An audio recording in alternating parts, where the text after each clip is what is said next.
नमस्ते। आज हम मनुस्मृति में बताए हुए धर्म के 10 लक्षणों के बारे में बात करेंगे। महर्षि मनु कहते हैं, धृति क्षमा दमो अस्तेयम शोचमिंद्रिय निग्रह धी विद्या सत्यम क्रोधो दशकम धर्म लक्षणम। अर्थात धृति यानी धीरज धारण करना, हमें धैर्य धारण करना चाहिए। धृति क्षमा, हम बड़ों द्वारा छोटों को सहिष्णुता का भाव रखते हुए माफ़ करना क्षमा कहलाता है।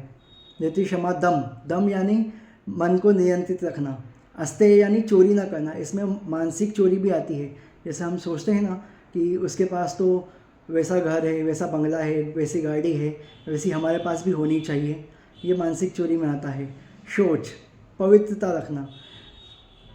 हमारी घर की पूजाओं में हम एक मंत्र बोलते हैं, ओम पवित्र पवित्र व सर्वावस्थां गतो पिवा, ओम अपवित्र पवित्र व सर्वावस्थां गतो पिवा यह स्मरेत पुंडरीकाक्ष सभयांतर शुचि। तो सह भाया भयंतर शुचि, बाहरी और आंतरिक दोनों पवित्रता की बात हो रही है। इंद्रिय निग्रह, इंद्रियों को वश में रखना, इंद्रियों को नियंत्रित रखने की बात हो रही है। मनु महाराज जैसा कहते हैं कि हमें हमारी इंद्रियों को नियंत्रित रखना चाहिए। धी, धी यानी तर्क शक्ति। शास्त्र आदि के अध्ययन द्वारा जो हम तत्व ज्ञान प्राप्त करते हैं उसे धी कहते हैं। यस तर्केण अनुसंधते सह धर्म वेद नेतर, यानी जिसका अनुसंधान तर्क के द्वारा किया जाता है उसे धर्म समझना चाहिए।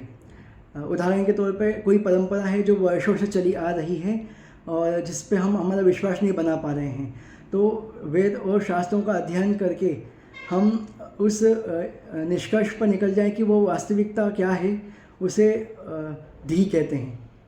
गायत्री मंत्र में भी ये शब्द आता है, धियो यो नः प्रचोदयात्।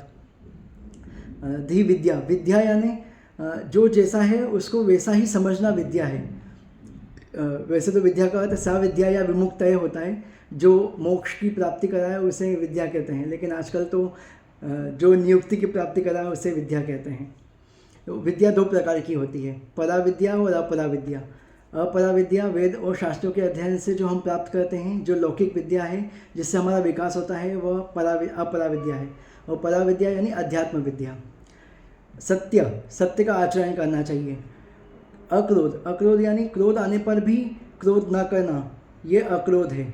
तो ये धर्म के 10 लक्षण मनु महाराज ने मनुस्मृति में बताए हैं, और जो जिस व्यक्ति में ये 10 लक्षण पाए जाते हैं उसे धर्मात्मा समझना चाहिए।